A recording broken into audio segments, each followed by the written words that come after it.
इस दुनिया में जो कुछ भी है सब उन्हीं की देन है, बाकी सब मिथ्या है। सांस ले पा रहे हैं ना, खाना खा पा रहे हैं ना, सब उन्हीं की देन है। अब आप पूछेंगे कौन? अरे तो जिस तरह भारत की आजादी के बाद देश में सुई से लेकर सुपर कार बनाने का क्रेडिट नेहरू जी के पास है, ठीक उसी तरह दुनिया भर में अपनी खोज से क्रांति लाने का श्रेय पश्चिम के वैज्ञानिकों को प्राप्त है, जबकि ऐसा है नहीं। नमस्कार, स्वागत है आपका TFI इतिहास और संस्कृति पर। मैं पद्माश्री शुभम आपको भारत के उन जीनियस के बारे में बताऊंगी जिनकी प्रतिभा ने कभी भारत को विश्व गुरु बनाया था, लेकिन हर खोज का क्रेडिट पश्चिम के वैज्ञानिकों को दे दिया गया। आगे बढ़ेंगे, लेकिन उससे पहले अगर आपको हमारा काम और हमारे विचार पसंद आ रहे हैं तो हमारे वीडियो को लाइक करें और हमारे चैनल को सब्सक्राइब कर लें।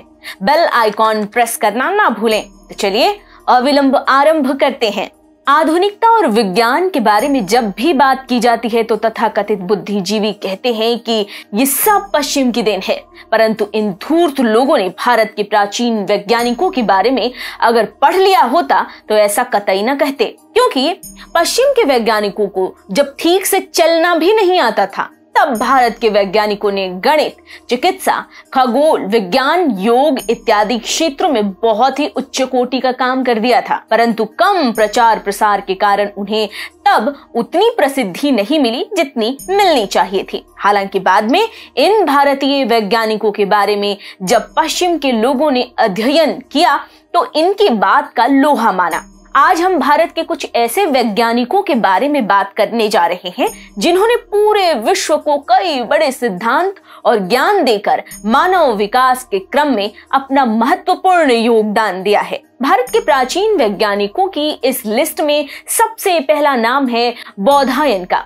ये प्राचीन काल के एक गणितज्ञ थे और जिन्होंने पूरी दुनिया को पाई का मान दिया था, जिसकी सहायता से किसी भी गोले का पूरा एरिया निकाला जा सकता है। इसके अलावा इन्होंने सल्व सूत्र नाम से अपनी एक किताब भी लिखी थी जो काफी हद तक पाइथागोरस थ्योरम से मिलता है, जबकि इसकी खोज पाइथागोरस के जन्म से सदियों पहले की जा चुकी थी, फिर भी इसका श्रेय पाइथागोरस को दिया जाता है। दूसरा नाम आता है आर्यभट्ट का।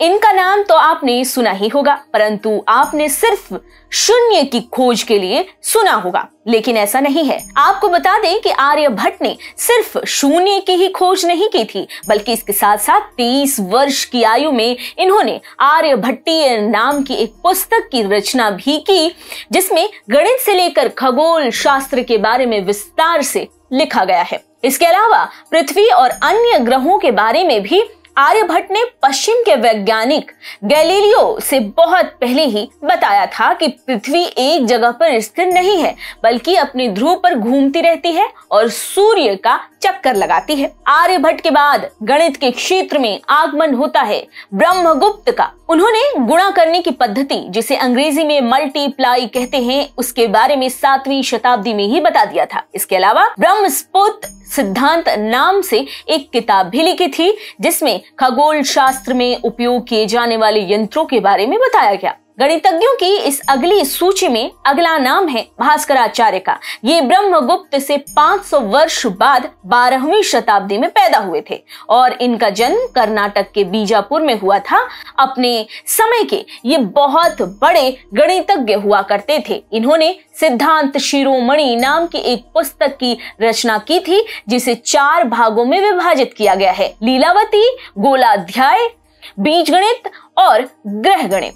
इन चारों भागों में अंक गणित से लेकर खगोल शास्त्र तक सभी चीजों के बारे में बताया गया है। इसके अलावा 19वीं शताब्दी में जेम्स टेलर ने इसका अंग्रेजी में अनुवाद भी किया, जिसके बाद पश्चिम से लेकर अरब तक भास्कराचार्य की ख्याति फैल गई। वैज्ञानिकों की इस सूची में अगला नाम है महर्षि कणाद का।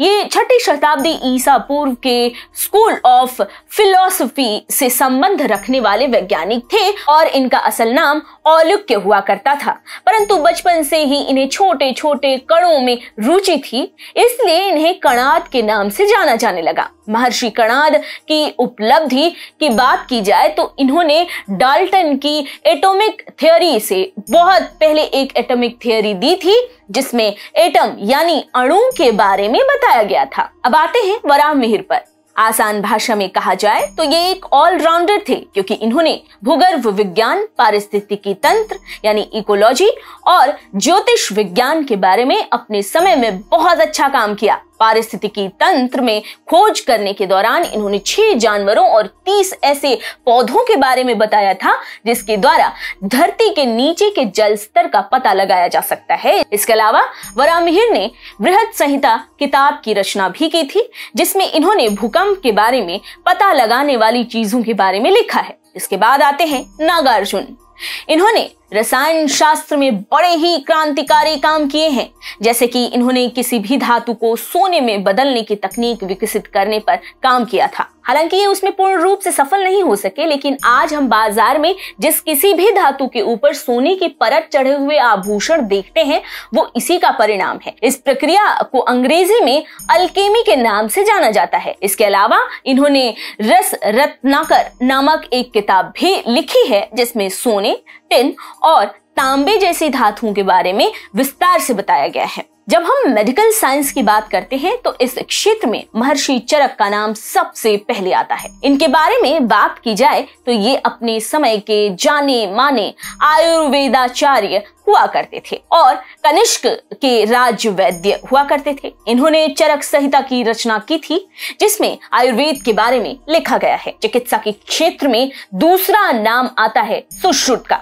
ये अपने समय के एक बड़े सर्जन हुआ करते थे और आज की प्लास्टिक सर्जरी से मिलती हुई सर्जरी की बात इन्होंने ही की है। इसके अलावा इन्होंने सुश्रुत संहिता की रचना की है जिसमें 1000 बीमारियों और 700 मेडिसिनल पौधे के बारे में लिखा गया है। निष्कर्ष के रूप में हम यहाँ पर अल्बर्ट आइंस्टाइन को कोट करना चाहते हैं जिन्होंने कहा था कि we owe a lot to the ancient Indians teaching us how to count without which most modern scientific discoveries would have been impossible. इसका अर्थ है कि हमें प्राचीन भारतीयों को श्रेय देना चाहिए कि उन्होंने हमें गिनती गिनना सिखाया, वरना आधुनिक युग में वैज्ञानिक खोज करना उसके बिना असंभव था। इसका सीधा सा अर्थ ये है कि जो लोग ये सोचते हैं कि भारत ने विज्ञान के क्षेत्र में कुछ नहीं किया है, सब कुछ पश्चिम द्वारा किया गया है, उन्हें अल्बर्ट आइंस्टाइन की इन अंग्रेजी की पंक्तियों को पढ़ना चाहिए। जय हिंद।